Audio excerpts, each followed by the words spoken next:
Hey, so there's two primary ways that I usually walk borrowers through when they're wanting to build a new house. A lot of times borrowers are surprised because there's actually a couple of different methods you can use. Probably the most common and honestly the least stressful for a borrower is to actually do a purchase price agreement with the builder. So in that scenario, the builder would actually carry the loan note, the construction loan note. You guys would agree on what they're going to build for you, when it's going to be done, what the sales price is going to be, and then any other terms. You're going to put all of that on a real estate contract that usually I suggest a realtor helps you, fill that out with the builder. And you don't have to, but that's usually what I suggest because you just really want to make sure what you're agreeing to on that real estate contract. So I would say if you're thinking about buying or building a new house, could be the same. I would say, let's get you connected to a good realtor if you don't have one yet. And you'd actually write up a purchase price agreement where that builder would carry the construction loan note. The reason that's less stressful is for a couple of different reasons. First of all, you're agreeing to a purchase price with the builder.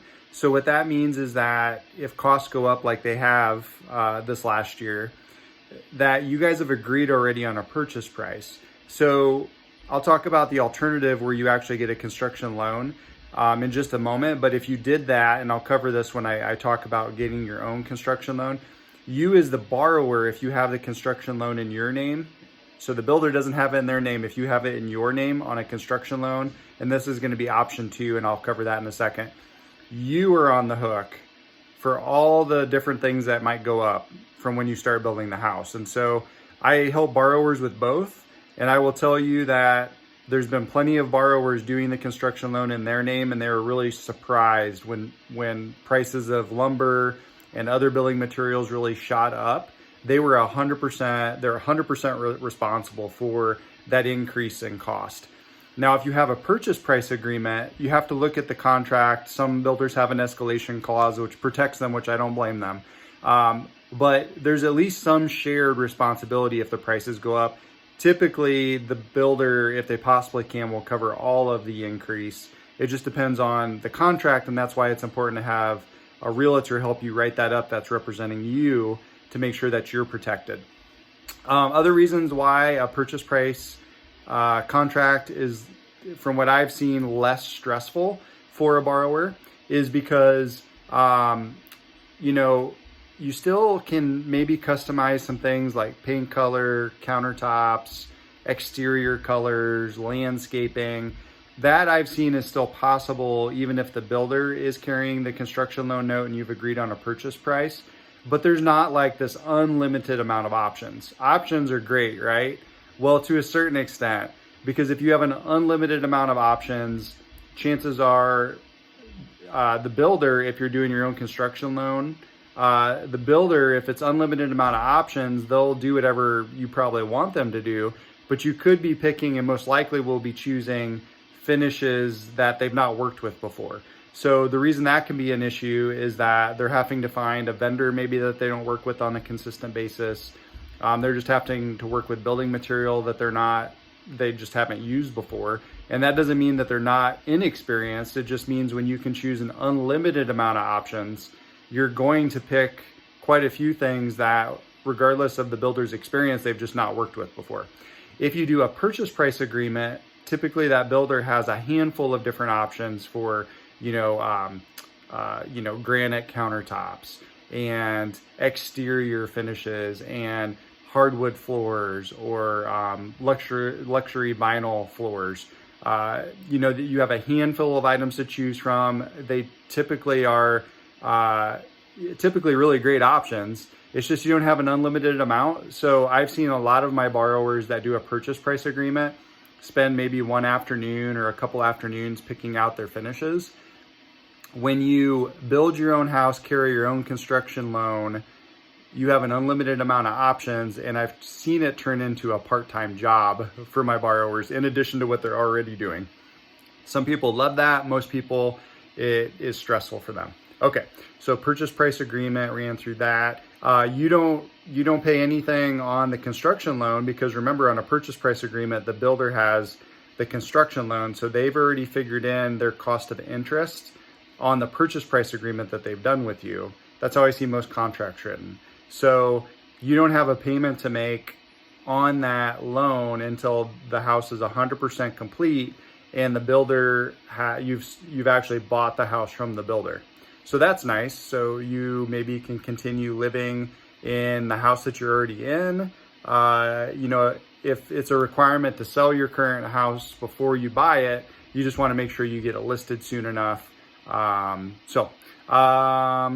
Yeah, those are probably the big things that make it less stressful to have the builder carry the construction loan note. Typically, you do see that happen in like subdivisions.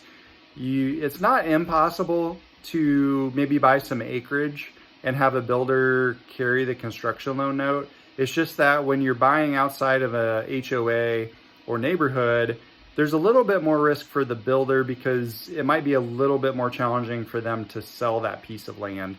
Also, you have to think about how to acquire it. So if you need help financing the land, you can definitely contact me. Best way to always get my contact info is just go to adamswenka.com. So just ADAMSWENKA.com. It'll be in the description too. That's the best way to always find my contact info. I don't know that many builders would buy several acres of land. They might. The market's always changing. So as I make this, it could start to trend that way, and then I would start to see it. So anyway, so that's less stressful. The traditional method is that you as the borrower carry the construction loan note yourself. There is no purchase price agreement. You would work up a contract with the builder on what you want them to do for you, and then they would tell you what their builder's price is. And then those contracts can be very different depending on the builder. They're not really so much a real estate contract with a purchase price. It's more of a contract between you and the builder, and you guys are going to you should carefully, put your expectations to make sure the builder knows what you want.